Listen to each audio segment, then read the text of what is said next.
this lecture we are going to discuss about the topic inventory management. So the first question is where this inventory occur, or you can say where this inventory lie. So we can see that inventory, broadly speaking, the inventory will lie between the two processes, which is known as the supply process and the demand process. Okay, so normally when we are saying the supply process, from the supply process that we are talking about the product flow.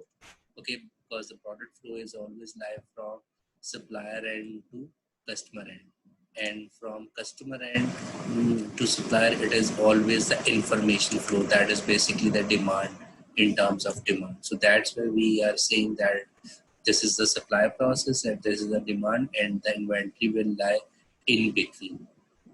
Okay, normally when we are saying the supply process, so these processes are usually known as the upstream processes. Upstream upstream processes, like in supply chain we call them upstream, as well as those processes which are near to the customer, that is called as the downstream processes, right?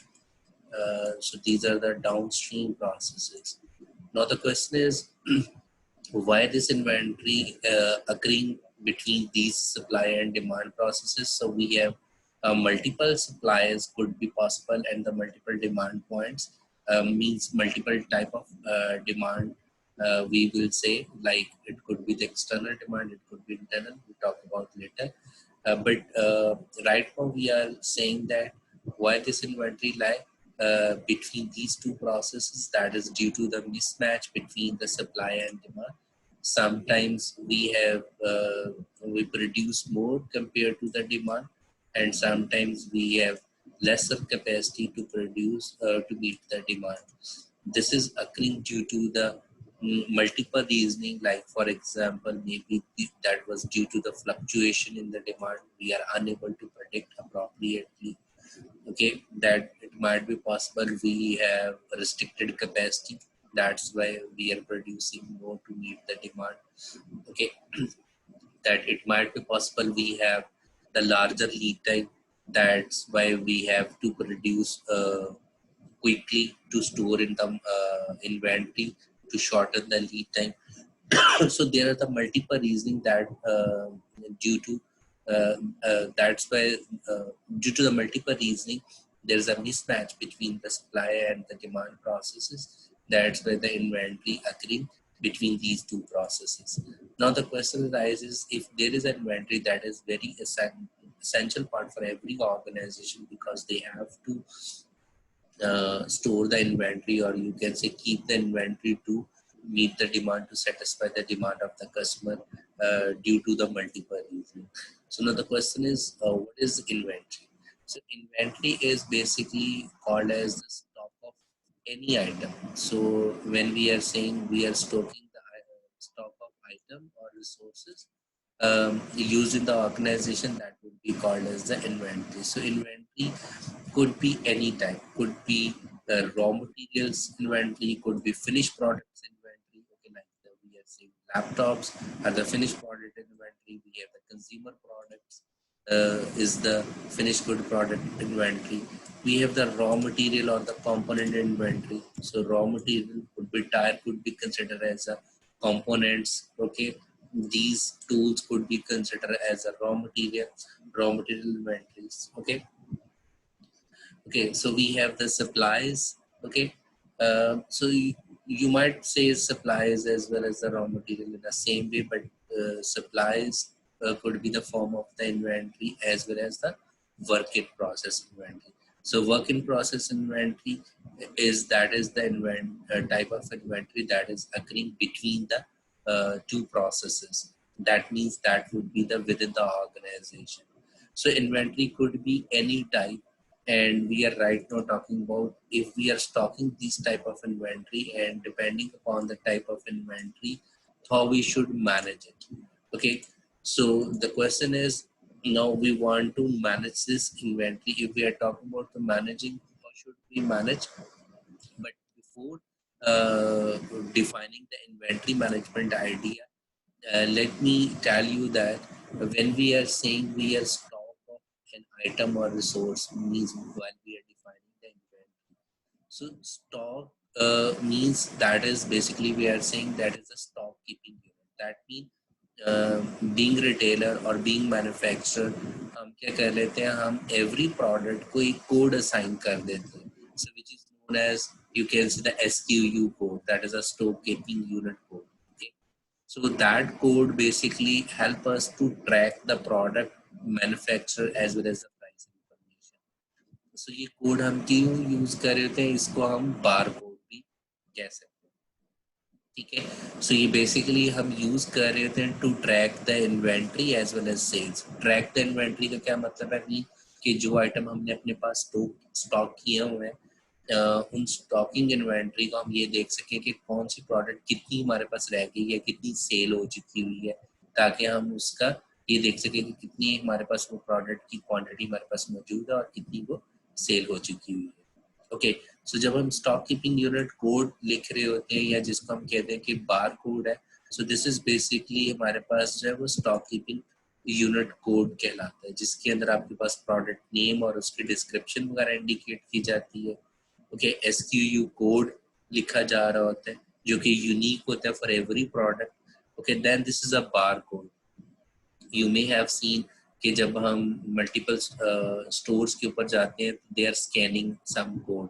So basically वो इस bar code को scan कर रहे होते हैं ताकि उनको ये पता हो चल सके कि कोई भी पर्टिकुलर प्रोडक्ट जो है वो कितनी हमारे पास स्टोर के अंदर बच गई हुई है और कितनी सेल हो गई हुई है. And then we have UPS code. Okay. UPS code stands for or you can say UPS number, that stands for universal product code.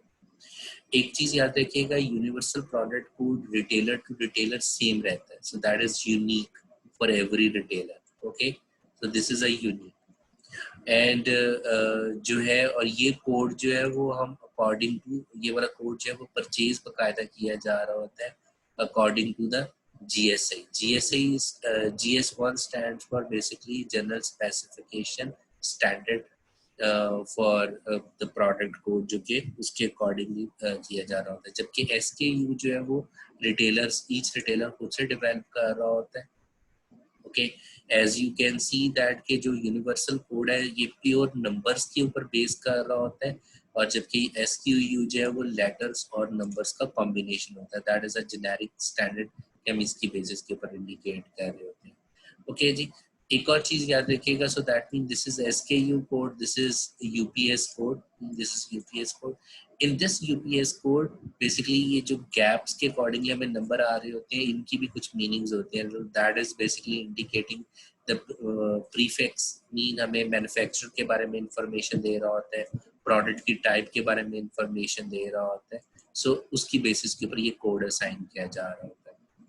By the way हमारे पास जब हम बार कोड कोई भी प्रोडक्ट बाय कर रहे होते हैं, क्योंकि जब हम उसका स्टॉक रख रहे होते हैं, मीन अपने पास इन्वेंट्री रख रहे होते हैं, तो उसके ऊपर हमें ये सारी की सारी इंफॉर्मेशन जो है वो मिल रही होती है. SKU code, that is a stock keeping unit code. हमारे पास हमें बार कोड जो है दैट इज दिस इज की जो स्कैनेबल होता है. ओके. और UPS code, that is a universal product code हमारे पास नजर आ रहा है. तो इसकी बेस, इसको लगाने का मकसद क्या होता है, ताकि हम जो है वो अपनी प्रोडक्ट को जब अपने स्टोर के अंदर रखें और मॉनिटर कर सकें कि हमारे पास कितनी है प्रोडक्ट की इन्वेंट्री बच की हुई है और कितनी सेल हो चुकी हुई है, ताकि हम अपनी प्रोडक्ट की क्वांटिटी को जो है वो मॉनिटर कर सकें. ओके जी. Okay. Now we are talking about, जैसे हमने अभी इन्वेंट्री को डिफाइन किया, if we as we have defined the inventory, that is stock of an item. ठीक है. और हमने कहा और रिसोर्सेज, राइट. सो उसकी डिफरेंट टाइप्स है, और हमने फिर ये कहा कि स्पेशली जब हम आइटम की स्टॉक की बात कर रहे हैं, तो दैट हमारे पास एवरी प्रोडक्ट के ऊपर एक नंबर होता है जिसको हम SKU कोड कहते हैं, या समटाइम्स सिंपल इन्वेंट्री की टर्म यूज करने के लिए लोग उसको स्टॉक कीपिंग यूनिट भी कह देते हैं. और स्टॉक कीपिंग यूनिट को हमने डिफाइन किया कि ये हमारी इन्वेंट्री को ट्रैक और सेल्स को ट्रैक करने में हमें हेल्प आउट कर रहा होता है, जिसके ऊपर हमारे पास जो है वो प्रोडक्ट के बारे में, मैन्युफैक्चर के बारे में और उसकी प्राइस के बारे में इंफॉर्मेशन होती है. Okay, now we are talking about how we can define the inventory management, because when we are stocking the inventory or when we are storing the inventory of any particular product, the ultimate thing is we want to manage. So when we are talking about we want to manage the inventory, or we based on some set of policies as well as some set of controls. Like it might be possible some product जो है वो उनको ज़्यादा जो है वो monitoring की, ज़्यादा control की ज़रूरत हो, और कुछ को जो है वो कम की ज़रूरत हो. तो उसके अकॉर्डिंगली जो है वो हम बेसिकली डिफरेंट पॉलिसीज और डिफरेंट कंट्रोल्स को इस्तेमाल करते हुए हम अपने इन्वेंट्री के लेवल को मॉनिटर कर रहे थे. सो इन्वेंट्री लेवल मीन कि वो जो कितनी सेल होती है, कितनी काम होती है. सो बेसिकली जब भी हम इन्वेंट्री मैनेजमेंट की बात कर रहे होते हैं, so mainly we are talking about these 3 questions. Okay, those 3 questions mean हमें इन 3 क्वेश्चंस का आंसर करना होता है. That is what level should we maintain. Mean किसी भी प्रोडक्ट का जो है वो हमने कितनी इन्वेंट्री अपने पास मेंटेन करनी है. ठीक है, सो वी शुड डिफाइन कि ओके मुझे इतना लेवल मिनिमम मेंटेन करना है. So that there is a multiple reasoning behind that कि हम वो जो level decide कर रहे थे, that is due to the fluctuation in the demand, that is maybe due to the lead time कि हमें order जब इतनी देर के बाद मिलेगा, 5 दिन के बाद या 6 दिन के बाद मिलेगा, ताकि हम 5 या 6 दिन की inventory अपने पास रख सकें. So the question is कि हमें ये address करना है कि हम कितना level of inventory we should maintain of a particular product.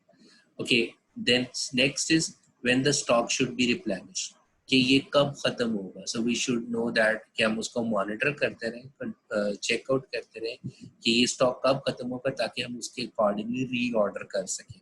ठीक है, और उसकी जो quantity है उसको हम जो है वो replace कर सकें जो हमारे पास unempty हो चुका हुआ. मीन अगर जो stock खत्म हो चुका हुआ है उसको हम जो है वो replace कर सकें.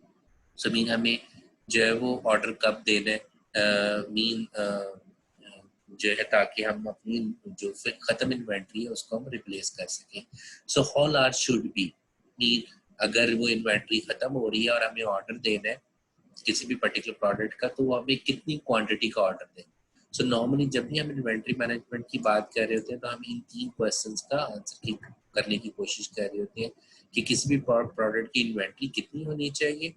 ठीक है, उसका स्टॉक कब तक खत्म हो जाएगा और हमें कब ऑर्डर देना है. मीन री ऑर्डरिंग पॉइंट हमारा क्या होगा, और जब हम ऑर्डर देंगे तो वो कितना लार्ज ऑर्डर होना, मीन ऑर्डर साइज हमारे पास हमने कितना देना है. So this is all about the inventory management. Whenever we are saying we want to develop or build inventory management, which means we are want to provide the answer of these main 3 questions. Okay.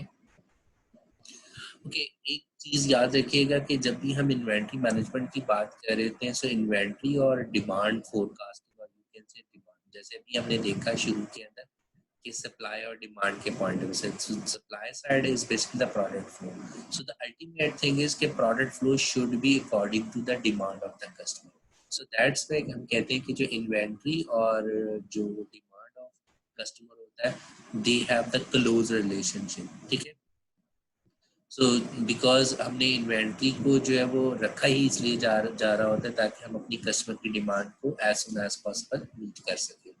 So that mean forecasting topic as well as the inventory management, they are directly interrelated.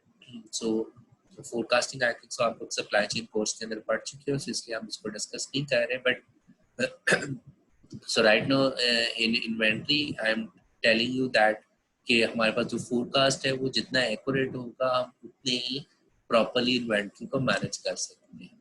बहरहाल जब हम demand की बात करते हैं तो हमारे पास जो डिमांड है उसको भी हम मेनली 2 कैटेगरीज के अंदर डिवाइड कर सकते हैं. One is called as the dependent demand. Okay, one is called as a dependent demand, another is called as an independent demand.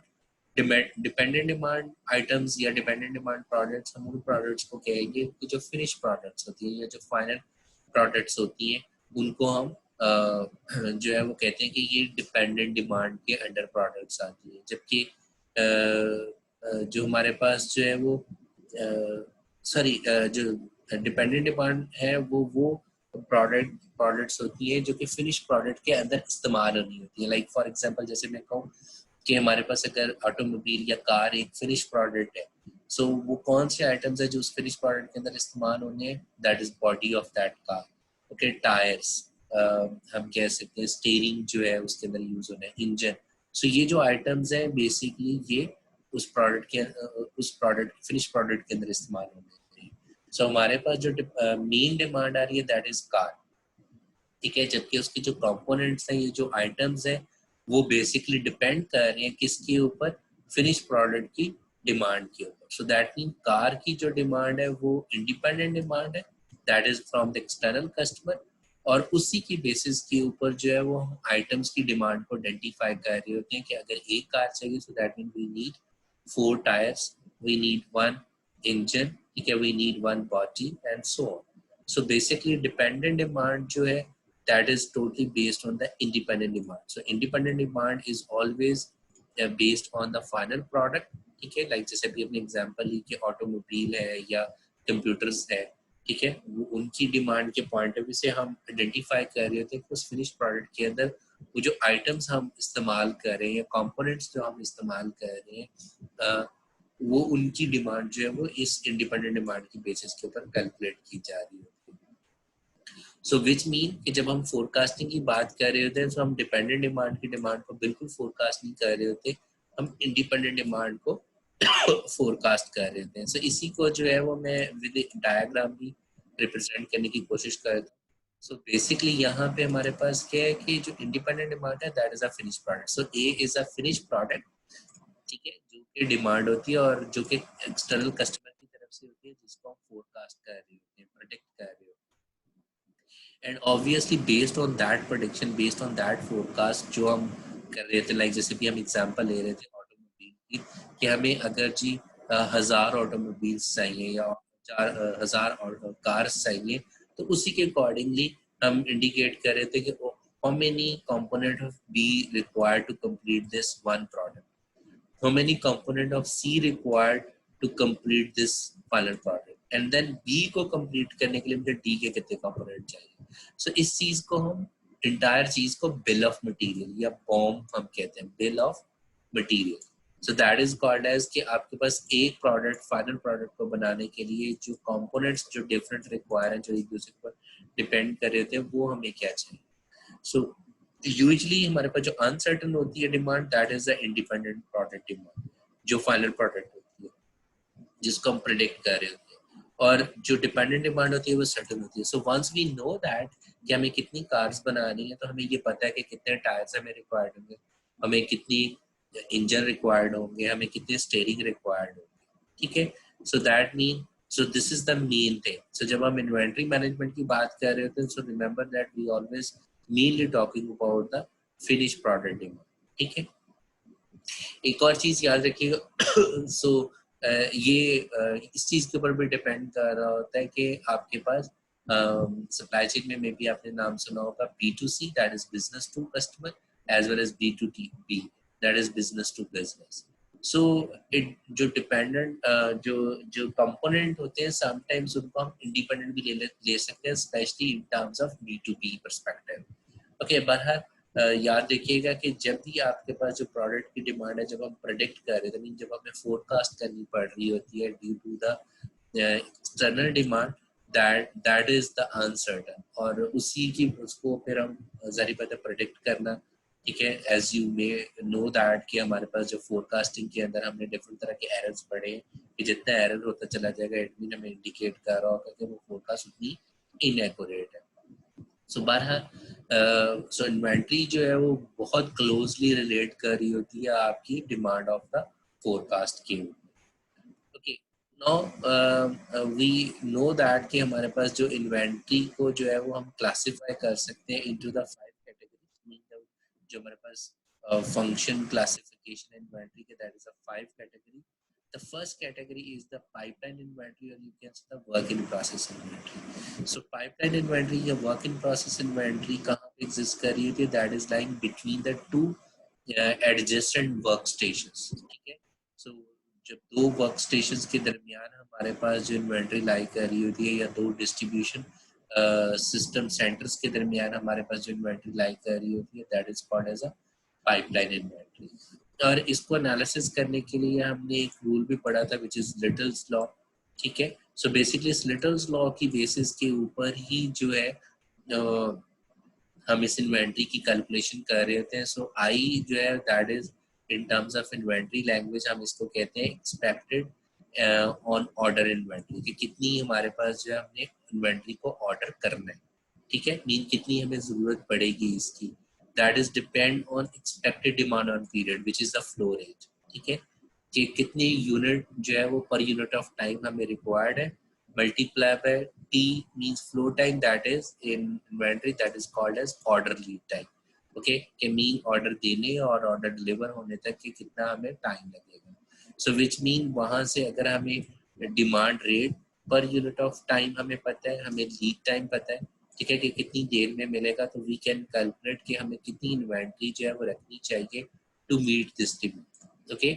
So that means inventory is equal to demand rate multiplied by lead time, ठीक है। For example, if the demand is 50 units, we can say per month, ठीक है जी, और हम कहेंगे जी lead time है 3 months का, okay. So that mean हमारे पास जो आंसर आ रहा है which is 150 unit, so that mean कि अगर डिमांड है 50 यूनिट्स पर मंथ, तो हमें एटलीस्ट 150 यूनिट्स अपने पास जो है वो स्टोर करने चाहिए, okay. That is basically how we can calculate the pipeline inventory.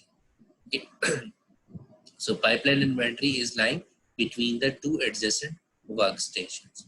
Okay, second जो type of inventory है which is the seasonal or the anticipation inventory, कि हमें ये क्यों रखनी पड़ रही होती है। So seasonal inventory या anticipation inventory जो अक्सर लाइक कर रही होती है due to the capacity की rigidness की वजह से और demand की variability की वजह से। So इसके हम simple example ले सकते हैं, जैसे नाम से भी indicate हो रहा है seasonal inventory means जैसे agriculture product है, सो हमें गंदम को जो है वो पहले ही जो है वो प्रोड्यूस करना पड़ता है सीजन की बेसिस के ऊपर, एज वेल एज हम जो एयर कंडीशन की अगर एग्जांपल है, हम हीटर्स की एग्जांपल है, so based on the season जो है वो हम लाइक सर्दियों के अंदर जाके हम हीटर की मैन्युफैक्चरिंग करते हैं, बल्कि हम उसको पहले ही लिटिल बिट जो है वो बनाना स्टार्ट कर देते हैं ताकि वो जो पीक ऑफ द सीजन है हम उस डिमांड को मीट कर सकें। Okay, third type of inventory जो हम स्टोर कर रहे होते हैं which is the cycle inventory, जिसको हमने मॉनिटर करना होता है। सो साइकिल इन्वेंट्री हमारे पास क्या होता है कि instead of we are producing 1 unit at a time, हम बेसिकली बैचेस की शक्ल के अंदर जो है वो प्रोडक्शन कर रहे होते हैं। सो जब हम बैचेस की शक्ल के अंदर प्रोडक्शन कर रहे होते हैं तो हमारे पास जो है वो इन्वेंट्री आ रही होती है, ओके। लाइक जैसे राइट नो इस डायग्राम के अंदर अगर हम देखें, so basically this one cycle is indicating कि this is कि how much inventory we have stored, okay, और किस तरीके से वो कंज्यूम हो रही होती है, so कितना टाइम लगेगा हमारे एक साइकिल को कंप्लीट होने, okay। so this is the continuity mean कि हम यहाँ पे ये कह रहे हैं कि फॉर एग्जांपल कि जी अगर हम 1 घंटे के अंदर हम 1000 यूनिट बनाएंगे, क्योंकि 1 आवर के बाद जो है वो 1000 यूनिट जो है वो खत्म हो जाएंगे। So this is right to indicating कि हमने फॉर एग्जांपल जी ऑर्डर दिया, हमें ऑर्डर मिल गया 1000 यूनिट का, और अब जो है वो हमने इस प्रोडक्ट को कंज्यूम करना स्टार्ट कर दिया, ठीक है। जैसे ये 0 पॉइंट पे पहुंचा, फिर हम अज्यूम कर रहे हैं कि हमारे पास इस पॉइंट पे ऑर्डर मिल गया, नेक्स्ट साइकिल स्टार्ट। सो हमारे पास अगेन क्वांटिटी यहाँ पे पहुंच गई और अगेन हमने उसको इस्तेमाल करना शुरू कर दिया। So this one thing is called as the one cycle, ठीक है, this is the second cycle number 2 and this is so on, okay। So cycle inventory हमारे पास क्या आ रही होती है, जो कि हम बैचेस की शक्ल के अंदर प्रोडक्शन कर रहे होते हैं, या हम कह लें कि हम हाई क्वांटिटी के अंदर ऑर्डर जो है वो अपने पास मंगवा लेते हैं और फिर हम देख मॉनिटर कर रहे होते हैं कि ये किस तरीके से कंज्यूम हो रहा है, that is based on the demand, okay. So we will discuss in detail this diagram as well later. Next हमारे पास जो इन्वेंट्री आ जाती है which is a decoupling inventory और the buffer inventory. So decoupling inventory या buffer inventory हमारे पास जो lie कर रही होती है, that is always lie between the two process steps, ठीक है। So process steps के दरमियान, like for example जैसे हम यहाँ पे example ले रहे हैं कि अगर 2 वर्कर्स गारमेंट मैन्युफैक्चरिंग कंपनी के अंदर काम कर रहे हैं, ठीक है, और वो जो है वो शर्ट मैन्युफैक्चर कर रहे हैं और एक पर्सन जो है वो शर्ट की बॉडी बना रहा है और दूसरा जो है वो सिर्फ बाजू बना रहा है, सो उनके दरमियान जो हमारे पास शर्ट्स पड़ी हुई है, that would be called as the buffer और that would be called as a decoupling inventory, ठीक है। एंड इन द एंड जो टाइप ऑफ या क्लासिफिकेशन ऑफ द इन्वेंटरी है, class of inventory which is called as a safety stock. Safety stock हम क्यों रख रहे होते हैं, that is again that is due to the uncertain in the demand as well as uncertainty in the supply, कि हमें नहीं पता है कि एग्जैक्टली कितनी डिमांड होगी या सप्लाई आने के अंदर जो है वो वेरिएशन है, मीन हमें जो ऑर्डर डिलीवर होगा हमें नहीं एग्जैक्टली पता कि ये 4 दिन में मिल जाएगा या 5 दिन में मिल जाएगा, 6 दिन में मिलेगा। So that is based on some probability. तो फिर हम क्या करते हैं कि हम अपने पास एक सेफ्टी स्टॉक के ऊपर रख लेते हैं। हम कहते हैं कि ओके अगर हमारी फोरकास्ट ये कह रही है कि जी 40 आइटम्स की डिमांड होगी, लेकिन हम अपने पास सेफ्टी स्टॉक के तौर पे 10 यूनिट एक्स्ट्रा रख लेते हैं due to the fluctuation in the demand or due to the fluctuation in the supply. I hope आप लोगों को क्लियर है कि ये जो पांचों टाइप ऑफ इन्वेंटरीज हैं वो कौन सी किस तरीके से हम इनको डिफरेंशिएट कर सकते हैं। सो राइट नाउ जो हम इन्वेंटरी मैनेजमेंट की बात कर रहे हैं, सो हम मेनली बात कर रहे होंगे साइक्लिकल इन्वेंटरी की और सेफ्टी स्टॉक इन्वेंटरी की, ठीक है जी, कि हमने इनको किस तरीके से जो है वो मैनेज करना। सो काफ़ी हद तक जो है वो सीजनल टाइप ऑफ इन्वेंट्री जो कि इन्हीं के अंदर आ जाती है, वो उसको भी हम जिक्र कर रहे हैं। बट बाय द वे हम मेनली साइकिल इन्वेंट्री और सेफ्टी स्टॉक को जो है वो इन डिटेल जाके इस टॉपिक के अंदर जो है वो डिस्कस करेंगे। ओके, सो जब हम इन्वेंट्री को स्टॉक कर रहे होते हैं, मीन स्टोर कर रहे होते हैं, तो हमारे पास जो है वो डिफरेंट तरह की कॉस्ट इंकर हो रही होती है। सो वो कॉस्ट कौन कौन सी है? So the first cost is called as the carrying cost or you can say the holding cost. Mean जब हम किसी भी आइटम को जो है वो या किसी भी प्रोडक्ट को अपने पास स्टोर करते हैं या होल्ड करते हैं, तो उसके अगेंस्ट हमारे पास एक कॉस्ट आती है जिसको हम कहते हैं होल्डिंग कॉस्ट और कैरिंग कॉस्ट। और ये कॉस्ट जो है वो with respect to the time जो है वो वेरी कर सकती है, चेंज हो सकती है, ठीक है। सो कैरिंग कॉस्ट में क्या क्या आ सकता है, लाइक ठीक है, हम कोई रिकॉर्ड कीप कर रहे हैं, उसके केस हम कोई रजिस्टर वगैरह बाय कर रहे हैं या कोई कंप्यूटर के अंदर रिकॉर्ड कीपिंग कर रहे हैं, सो उसके केस कॉस्ट जो आ रही है। हम रेंट पे कर रहे हैं, कोई हमने हीटिंग सिस्टम करवाया हो या कूलिंग सिस्टम हमने लगवाया हुआ उस स्टोर के अंदर, ठीक है, उसका सिक्योरिटी सिस्टम या लाइटिंग सिस्टम, सो ये सारे के सारे जो है वो कैरिंग कॉस्ट के अंदर आ जाएंगे कि हमने जो है वो किसी भी आइटम को होल्ड करना है, तो उस होल्ड को हमने जारी पता किसी स्टोर के अंदर जब वो करना है, तो उसका रेंट के केस हमें कॉस्ट पड़ रही है, हमें उसके ऊपर लाइट के केस कॉस्ट आ रही है, एंड ये सारी जो कॉस्ट है that would be under the carrying cost और you can say the holding cost आ जाए। ओके, जो नेक्स्ट टाइप ऑफ कॉस्ट है which is called as the ordering cost. Ordering cost क्या होती है, दैट इज कि जब हमारे पास इन्वेंट्री जो है वो खत्म हो रही होती है, मीन रिप्लेनिश हो रही होती है, तो उसके अगेंस्ट हम एक ऑर्डर असाइन हम ऑर्डर देते हैं कि जी हमें 1000 प्रोडक्ट चाहिए या हमें 20,000 प्रोडक्ट चाहिए।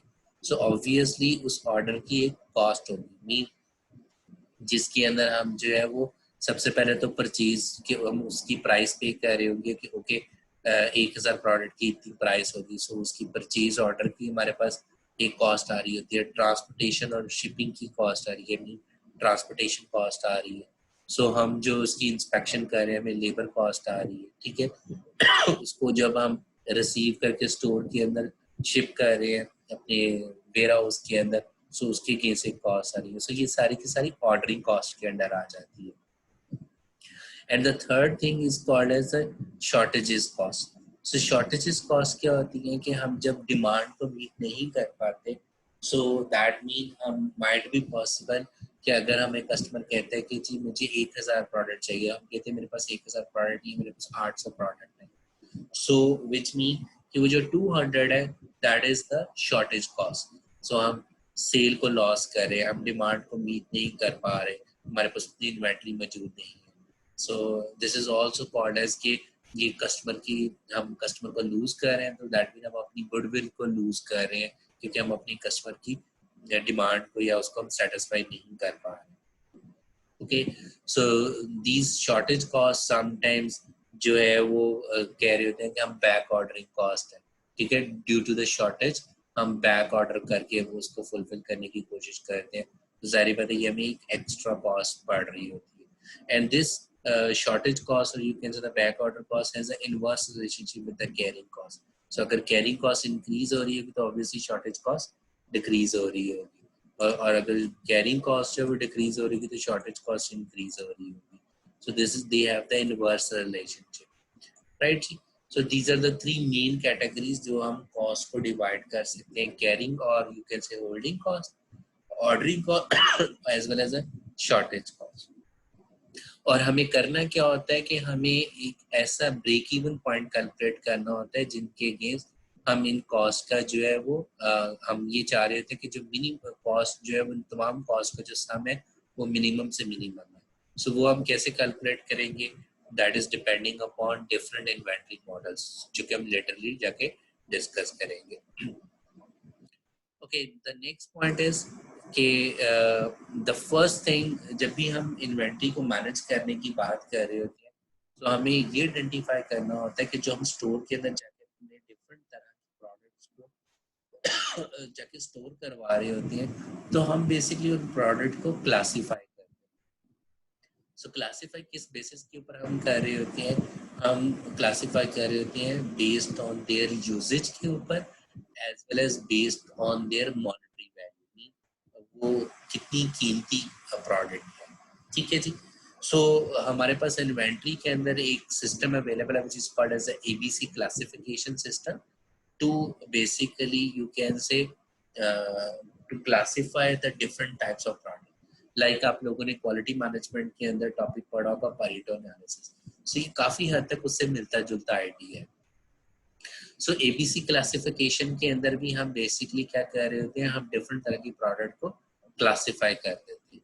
सो जाहिर बात है जो सबसे कीमती प्रोडक्ट होती है, ठीक है, in terms of monetary value, in terms of money, so उसको हम क्लास ए का नाम देते हैं. और ये स्लो मूविंग प्रोडक्ट्स होती है. मीन स्लो मूविंग से मुराद ये होता है कि ये कम सेल हो रही थी, बट इनके जो मॉनेटरी वैल्यू होती है वो बहुत ज्यादा हाई होती है. मीन एक्सपेंसिव प्रोडक्ट्स आ जाते हैं. देन हमारे पास आ जाती है बी टाइप.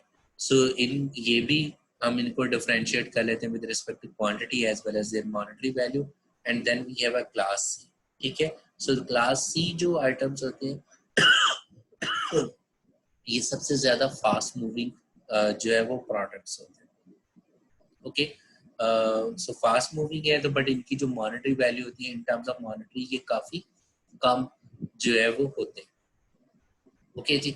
सो अब हमारे पास सबसे पहले ये है कि अगर हमारे पास जो स्टोर के अंदर कंपोनेंट्स है या इन्वेंटरी है, हमने उसको क्लासिफाई करना है whether it's a A type A class products, A class item products, और अ बी आइटम क्लास प्रोडक्ट, और अ सी. सो एबीसी क्लासिफिकेशन करने के लिए हमारे पास दो मेन स्टेप्स हैं.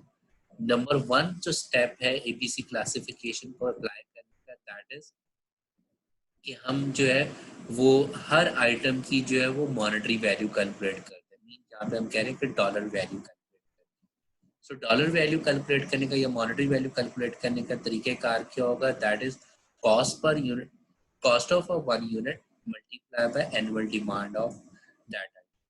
सो इससे हम जो है उसकी मॉनेटरी वैल्यू कैलकुलेट कर लेंगे. एंड वंस कि हम उसकी मॉनेटरी वैल्यू कैलकुलेट कर लेंगे, उसके बाद हमने उसको रैंक कर लेना है according to the dollar value in a descending order wise. Mean जिसकी वैल्यू सबसे हाईएस्ट है उसको सबसे ऊपर रख लेना है, देन उससे कम, देन उससे कम. So descending order with respect to the monetary value जो हमने कैलकुलेट की हुई है. ओके, सो वंस के हमने उसकी मॉनेटरी वैल्यू कैलकुलेट कर ली, हमने उसको अरेंज कर लिया डिसेंडिंग ऑर्डर वाइज, फिर इन द एंड हम उसको जो है वो क्लासिफाई कर रहे होते हैं with respect to the inventory control. That means हम classify कर रहे थे whether it's a A type class, B type class and as well as C type class.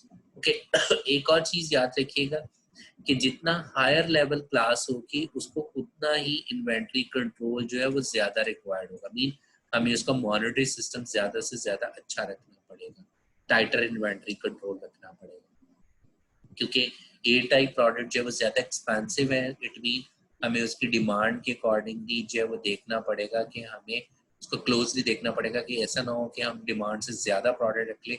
So which mean inventory mean कि हम अपना पैसा उतना ज्यादा जो है वो फ्रीज कर रहे हैं। सो इसलिए हम कहते हैं क्योंकि उसकी मॉनेटरी वैल्यू ज़्यादा है, सो दैट्स वाई उसको जो है वो उतना ज़्यादा टाइटर कंट्रोल रिक्वायर्ड है। और जितना हमारे पास जो है वो बी और सी से चला जाएगा, सो उसके ऊपर इन्वेंट्री कंट्रोल ज़रा रिलैक्स होना स्टार्ट हो जाएगा। ठीक है जी। Okay, so now we are going to discuss कि हमने एबीसी क्लासिफिकेशन करनी कैसे है, किस तरीके से ये चार्ट डेवलप करना है। सो राइट नाउ हम जो एग्जांपल ले रहे हैं वो एग्जांपल ये ले रहे हैं कि हमारे पास वो कह रहा है कि ये एक मैन्युफैक्चरिंग सॉरी मेंटेनेंस डिपार्टमेंट है, जिसमें हमारे पास हम टोटल 10 तरह के आइटम्स जो हम स्टोर करते हैं। वैसे बाय द वे नॉर्मली एक स्मॉल से स्मॉल स्टोर के अंदर भी आपको hundreds of type thousands of types जो है वो पार्ट्स या कंपोनेंट्स मिलते हैं। फिलहाल हम यहाँ पे जो एग्जांपल ले रहे हैं उसमें हम कह रहे हैं कि ये 10 तरह के आइटम्स हैं। हर आइटम पार्ट की हमें पर यूनिट कॉस्ट गिवन है, ठीक है जी, per unit in terms of dollars. और हमें उनका एनुअल यूजेज भी पता है कि पर एनम ये कितना आइटम जो है वो यूज हो रहा है। Okay, so based on this data हम सबसे पहले क्या कैलकुलेट करेंगे, that is the total value. ठीक है, सो टोटल वैल्यू कैलकुलेट करने का क्या है, in terms of the monetary value. वो हम कैसे निकालेंगे, लाइक जैसे हम अभी हमने देखा, that is unit cost multiply by annual usage. So unit cost multiply by annual usage, unit cost multiply by the annual usage. So like first part की हमारे पास क्या आ जाएगी, दैट इज $5400। सो अब हमारे पास क्या है कि वंस कि हमने ये टोटल वैल्यूज जो है वो कैलकुलेट कर ली तमाम की तमाम, सो नेक्स्ट स्टेप में हम क्या करेंगे, हम इनको अरेंज करेंगे with respect to the total value जो हमारे पास आ रही है, ठीक है, इन डिसेंडिंग ऑर्डर में। सो जिसकी वैल्यू सबसे हाईएस्ट है वो पहले आएगा, फिर उसके बाद सो आप डिसेंडिंग ऑर्डर वाइज अरेंज करेंगे, which we I did over here. ठीक है जी। ओके, सो हमारे पास क्या है कि जी हमने सबसे पहला काम ये किया है कि हमने इनको डिसेंडिंग ऑर्डर वाइज अरेंज कर। ओके, सो डिसेंडिंग ऑर्डर वाइज जब हमने अरेंज किया तो हमारे पास क्या आ गया जी, 9 पार्ट 9 सबसे ऊपर आ गया क्योंकि उसकी वैल्यू जो है वो सबसे हाईएस्ट है। ठीक है, 8 2 एंड सो ऑन। सो हमने उनको with respect to their value जो है वो अरेंज कर। अब साथ ही हमने इनकी परसेंटेज ऑफ टोटल वैल्यूज भी निकाली। Okay, so percentage of total values हम कैसे निकालेंगे, that is this value divided by the total, the sum of this. Okay, that is 85,400 which is 35.9%। इसी तरीके से 16,000 divided by this, 14,000 divided by this, 5,400 divided by this, multiply by 100 करते जाओगे तो हमारे पास परसेंटेज ऑफ टोटल वैल्यू आ जाएगी। ठीक है जी। उसके बाद हमने निकाला हुआ जी percentage of quantity. So percentage of quantity हम कैसे निकालेंगे, लाइक जैसे पार्ट 9 जो है उसकी क्वांटिटी कितनी थी, अगर आप पीछे जाके देखें दोबारा से। सो पार्ट 9 जो है वो उसकी क्वांटिटी थी 60। सो अब इसकी अगर हमने जो है वो परसेंटेज निकालनी है तो हम कैसे निकालेंगे, 60 divided by sum of this. Okay, so वो है, अगर हम सम करें तो ये हमारे पास आता है 1000। सो 60 डिवाइडेड बाय 1000 मल्टीप्लाई बाय अगर हम 100 करते हैं तो हमारे पास क्या आ जाएगा, दैट इज 6%। ठीक है जी। सो दिस इज हमारे पास जो है वो 6% जो है वो आ रहा है। इसी तरीके से हमारे पास नेक्स्ट में जो है वो वैल्यू जो भी है quantity divided by 1000 multiply by 100 करोगे, सो विच इज जो है वो हमारे पास 50 हो है पार्ट बी की 8 की quantity. So 50 divided by 1000 multiply by 100 किया तो percentage of quantity. Okay, next part में हमने क्या करना है, हमने परसेंटेज ऑफ क्यूमुलेटिव क्वांटिटीज निकालने हैं। Okay, so percentage of cumulative quantity कैसे है कि this quantity as it is, then this plus next percentage of quantity which is 11, then this plus next percentage of quantity that is this one, then this plus this which is 24 and so on. So इस तरीके से हमने जो है वो percentage of cumulative quantities calculate करना। Okay, अब हमने क्लासिफाई करना है और क्लासिफिकेशन का रूल हमें पता है। ओके, दैट इज बेसिकली, सो वो क्लासिफिकेशन रूल क्या है कि 5 to 15% जो क्वांटिटीज हैं that would B lie in the class A with respect to the percentage of the quantity.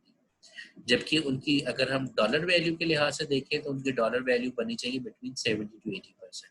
सो अगर हम परसेंटेज ऑफ वैल्यू देखें दैट इज अगर we sum up this one that is lying between approximately 70 to 80%.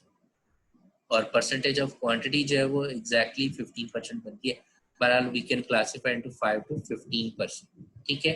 So which mean 9, 8 and 2 जो parts हैं that would be lie under the class A type of items और class A item product.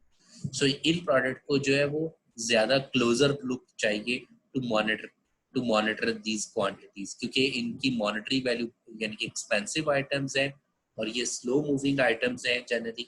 तो हमें इनको ज़्यादा closer look देखना है ताकि ये हमारे पास ज़्यादा ना पड़ी हो क्योंकि अगर ज़्यादा पड़ी होगी बहुत ज़्यादा to the demand तो इट मीन हमारा पैसा उतना ज्यादा फ्रीज हो रहा है. सो इसी तरीके से बी में हमारे पास क्या है कि 30% ऑफ यूनिट. सो अगर हम जो है वो परसेंटेज निकालें दैट इज 9 + 6 + दिस.